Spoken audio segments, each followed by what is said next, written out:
I'm about to debut as an idol. Please, I beg of you, stay away from us. I'm debuting as an idol soon.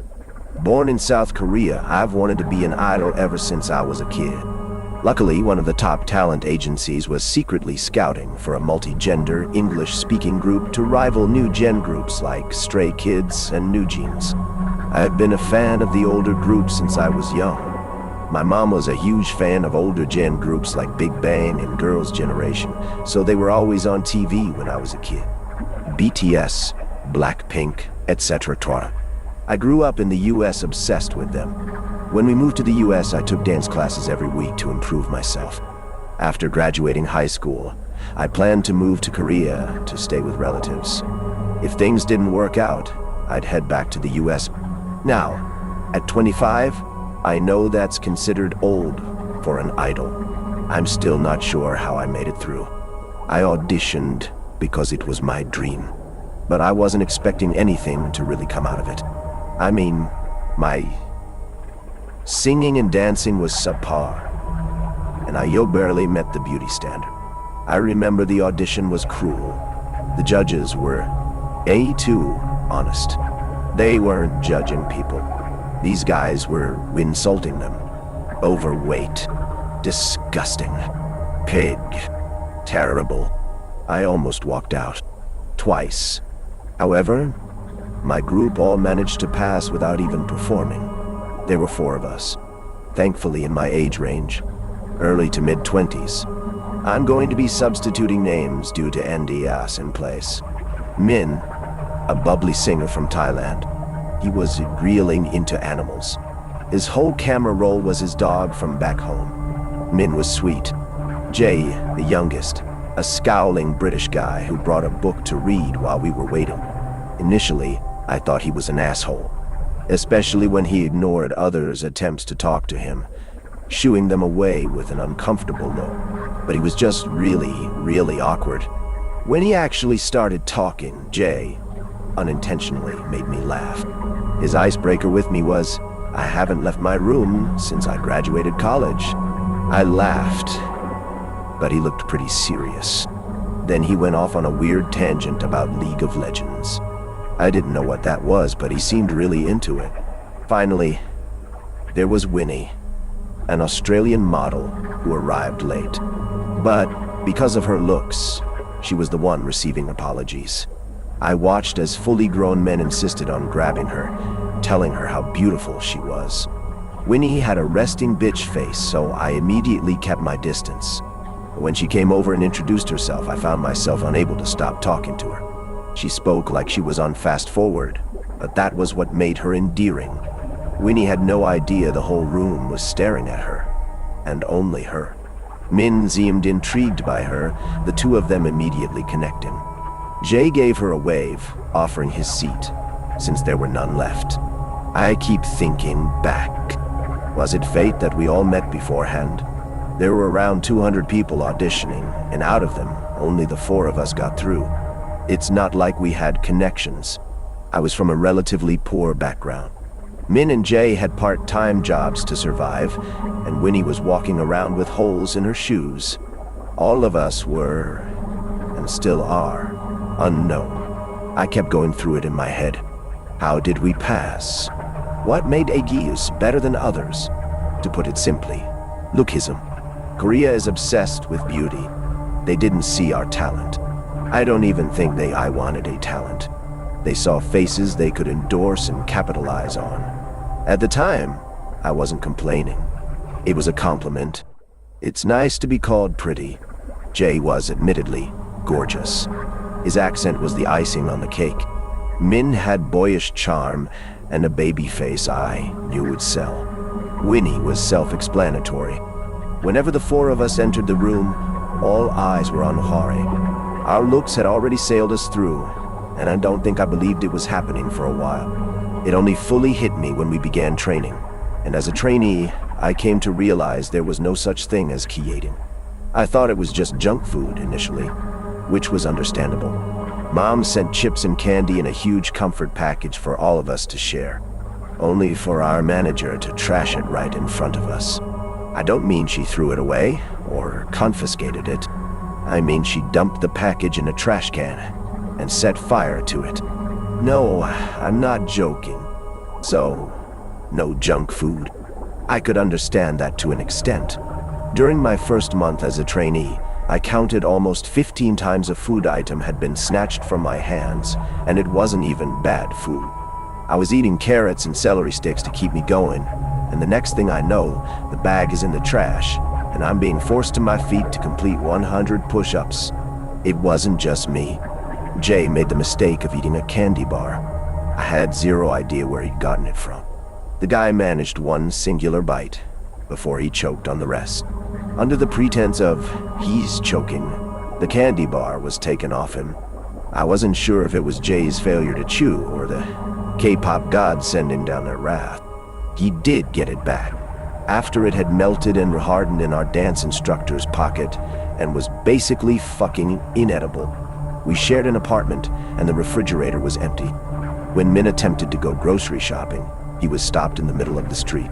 We did end up devising a plan when lack of food was becoming a problem. By problem, I mean if we didn't get something sustainable into us, we were going to go fucking crazy. I was already highly irate.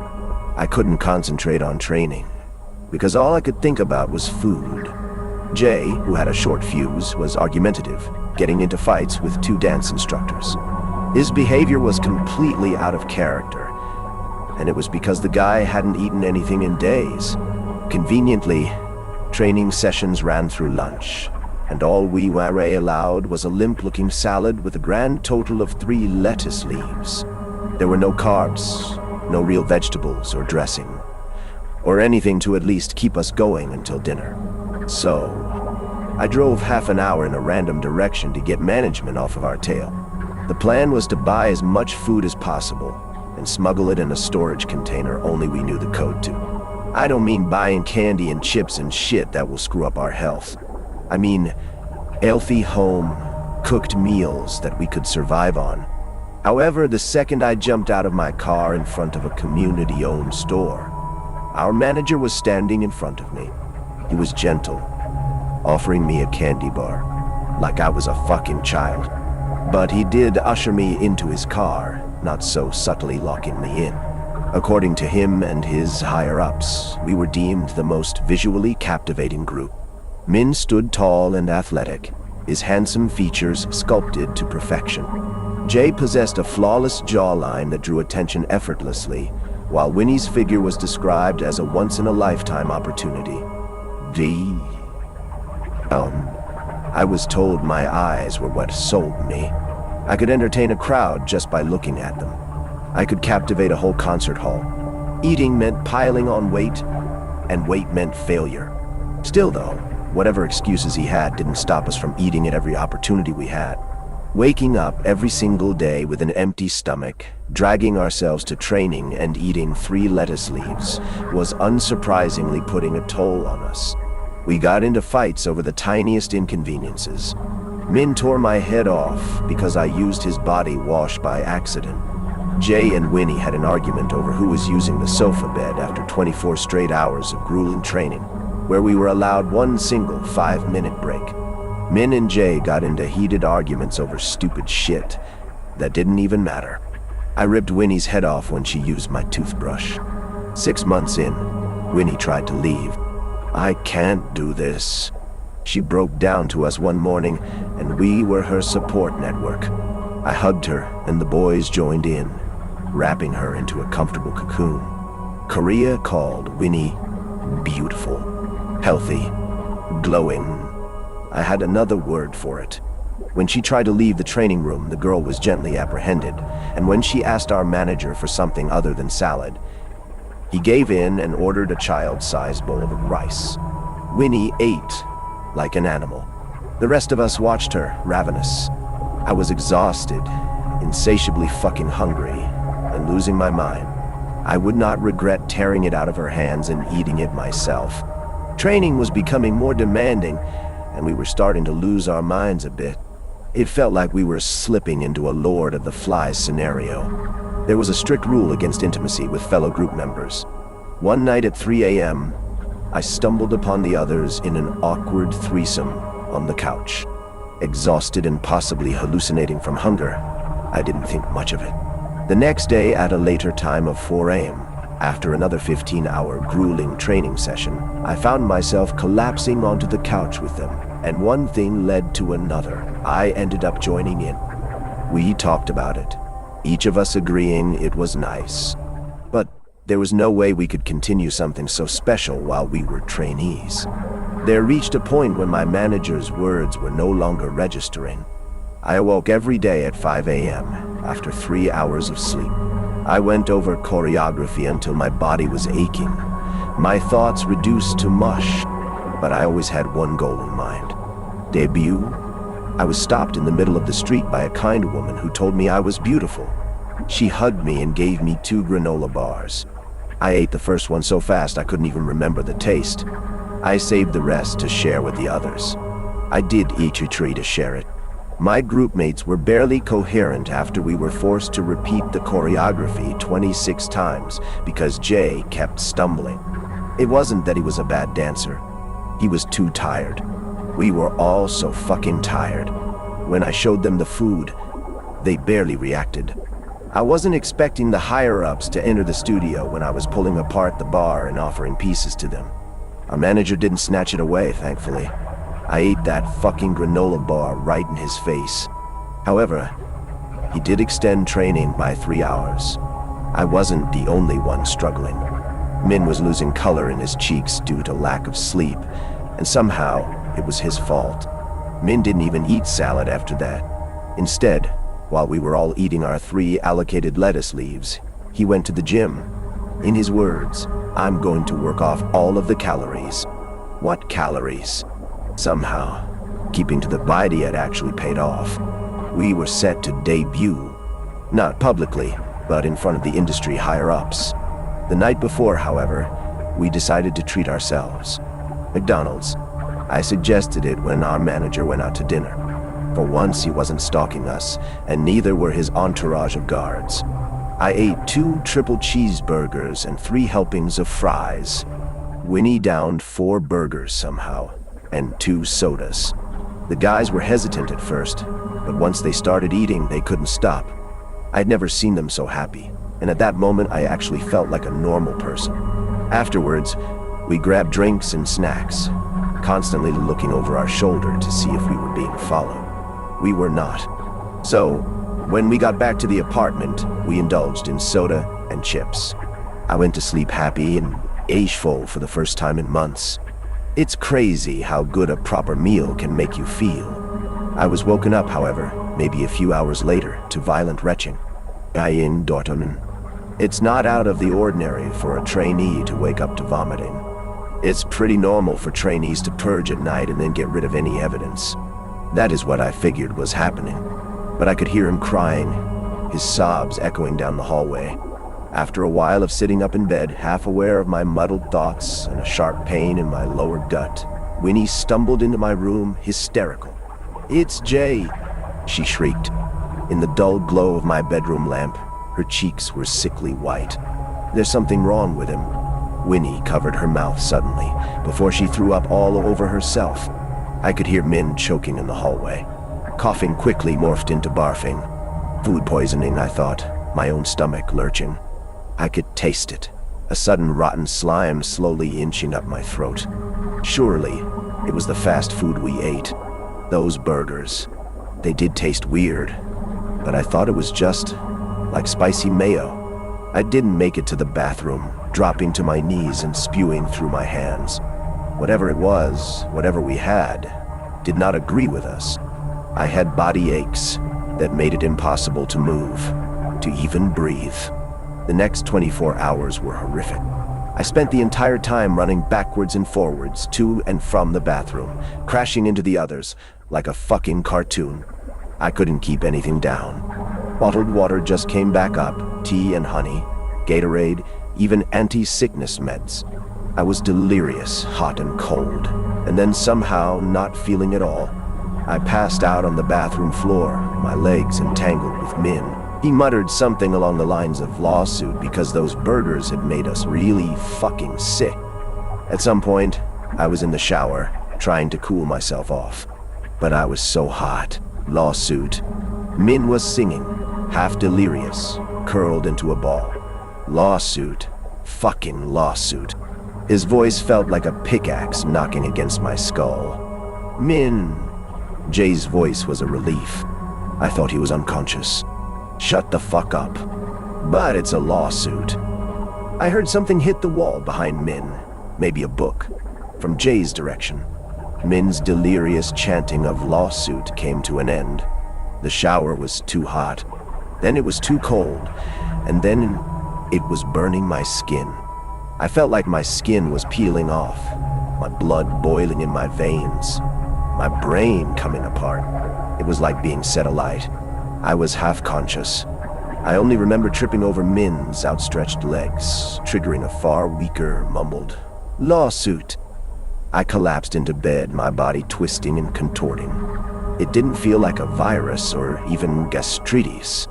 I was barely conscious, sitting on the side of my bed when I sneezed something into my hands, choking up chunks of deep, dark red. Jay was on the floor, and Winnie was on the Jaya ceiling. I didn't remember eating anything red. I stared at the gloopy red lumps trickling down my palm. It wasn't food.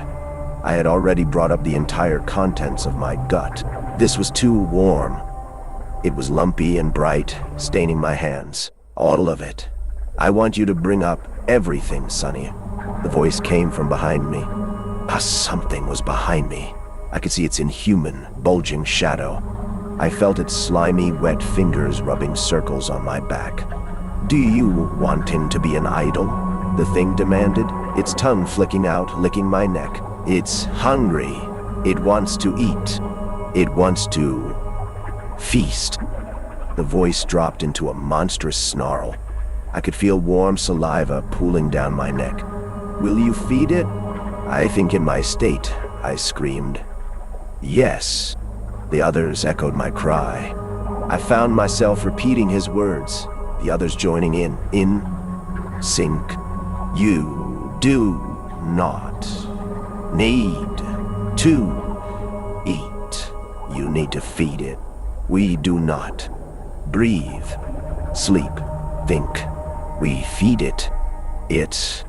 That dripped from the walls, in every corner.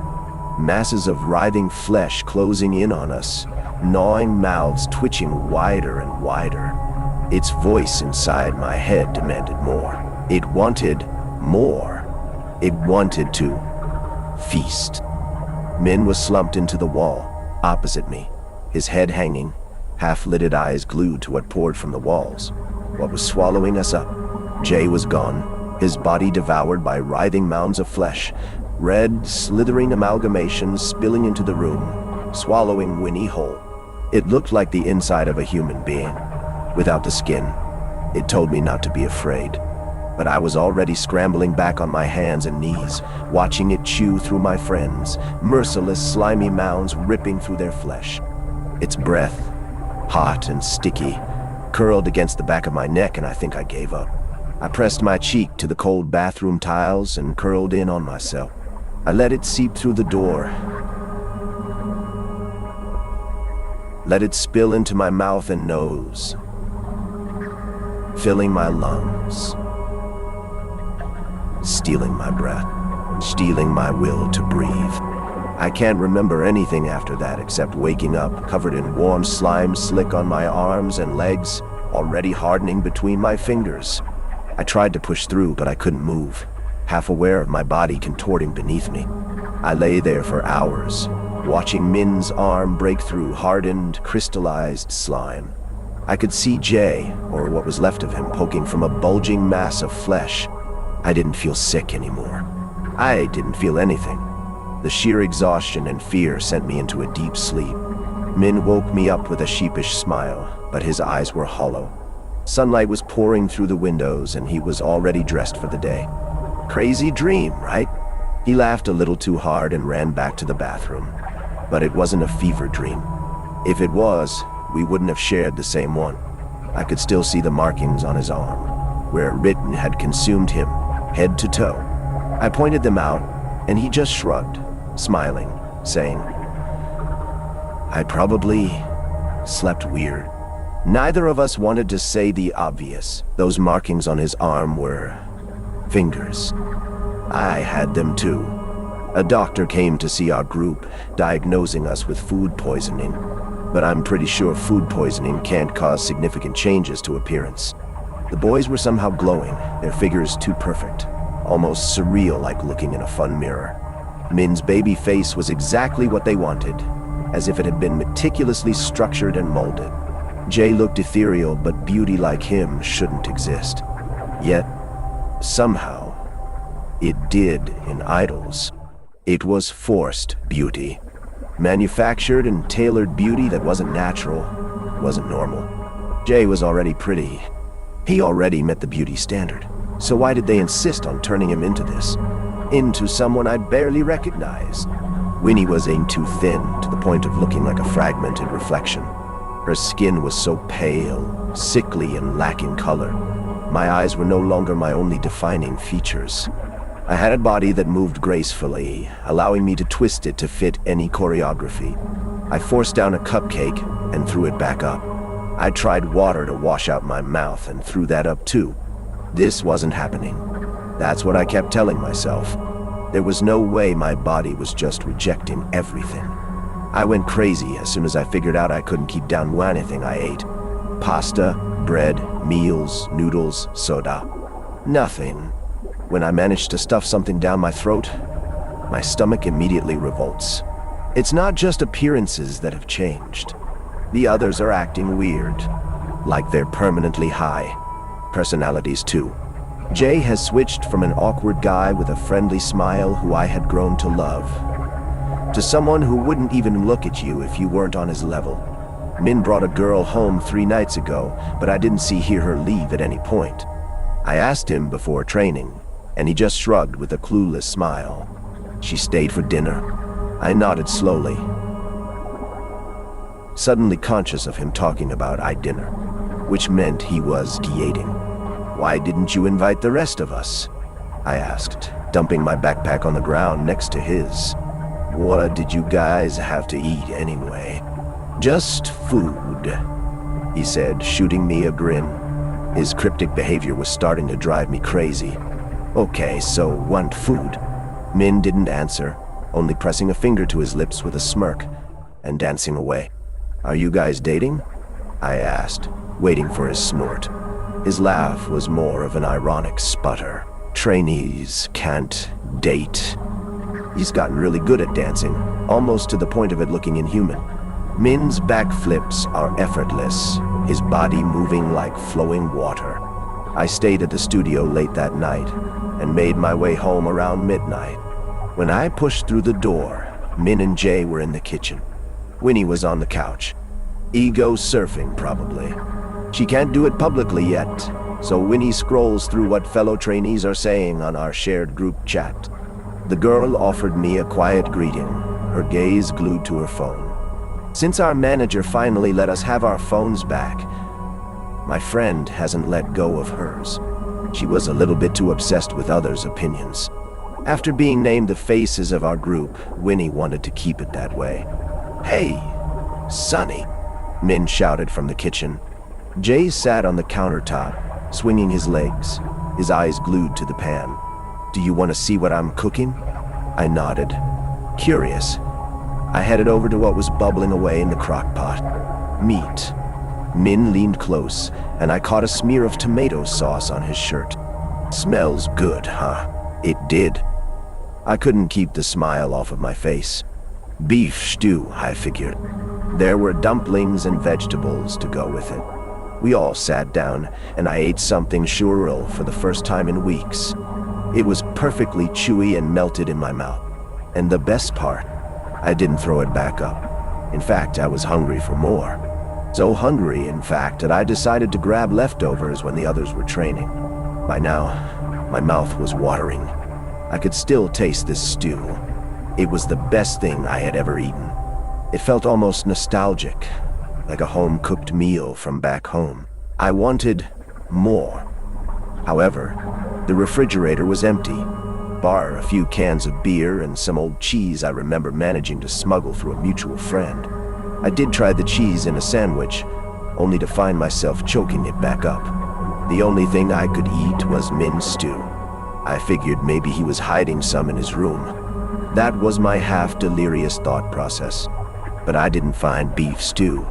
Instead, under his bed was what was left of the girl he'd brought home. Her severed head stared up with vacant, lifeless eyes. The jagged edges of her neck bore the marks of a saw, the flesh uneven and raw. Pieces of her body were meticulously wrapped in plastic, blood pooling through clear sheeting, staining it deep, dark red. Her limbs were bound together like butchered meat. The smell was overwhelming, choking my senses. I wrenched back, stumbled out of the room, and slammed the door. I called the cops, but halfway through the call, my phone cut off. Every time I try to talk to our manager, he pushes me away. It's always, "Not now, Sonny," or "Can this wait?" When I went back to Min's room, the body was gone. There was more beef stew that night. I stayed in my room, despite my growling stomach. I stood next to Min on the practice stage yesterday, and I'm terrified of him. This man is going to debut at some point. This fucking monster. His teeth are too sharp, pricking through a wide grin. I fucking swore he was drooling, saliva seeping down his chin. I caught him smirk at a girl in the audience. But Winnie and Jay are much better. I've caught Jay dragging guys backstage during small concerts, and Winnie disappears all night. She comes back with guys, pulling them into her room. I can't stop thinking about that girl's body disappearing. Min keeps making beef stew, and the more I eat it, the hungrier I become. But every time I eat, I throw up. What the fuck is wrong with me? Min brought home another girl today. I can hear her laughing. I can smell her. Her perfume is so fucking strong, I can't think straight. I'm going crazy. Sometimes I lose track of myself. I'm here sitting in bed, and then I'm halfway down the hallway, and her voice is in my head, like cymbals crashing in my skull.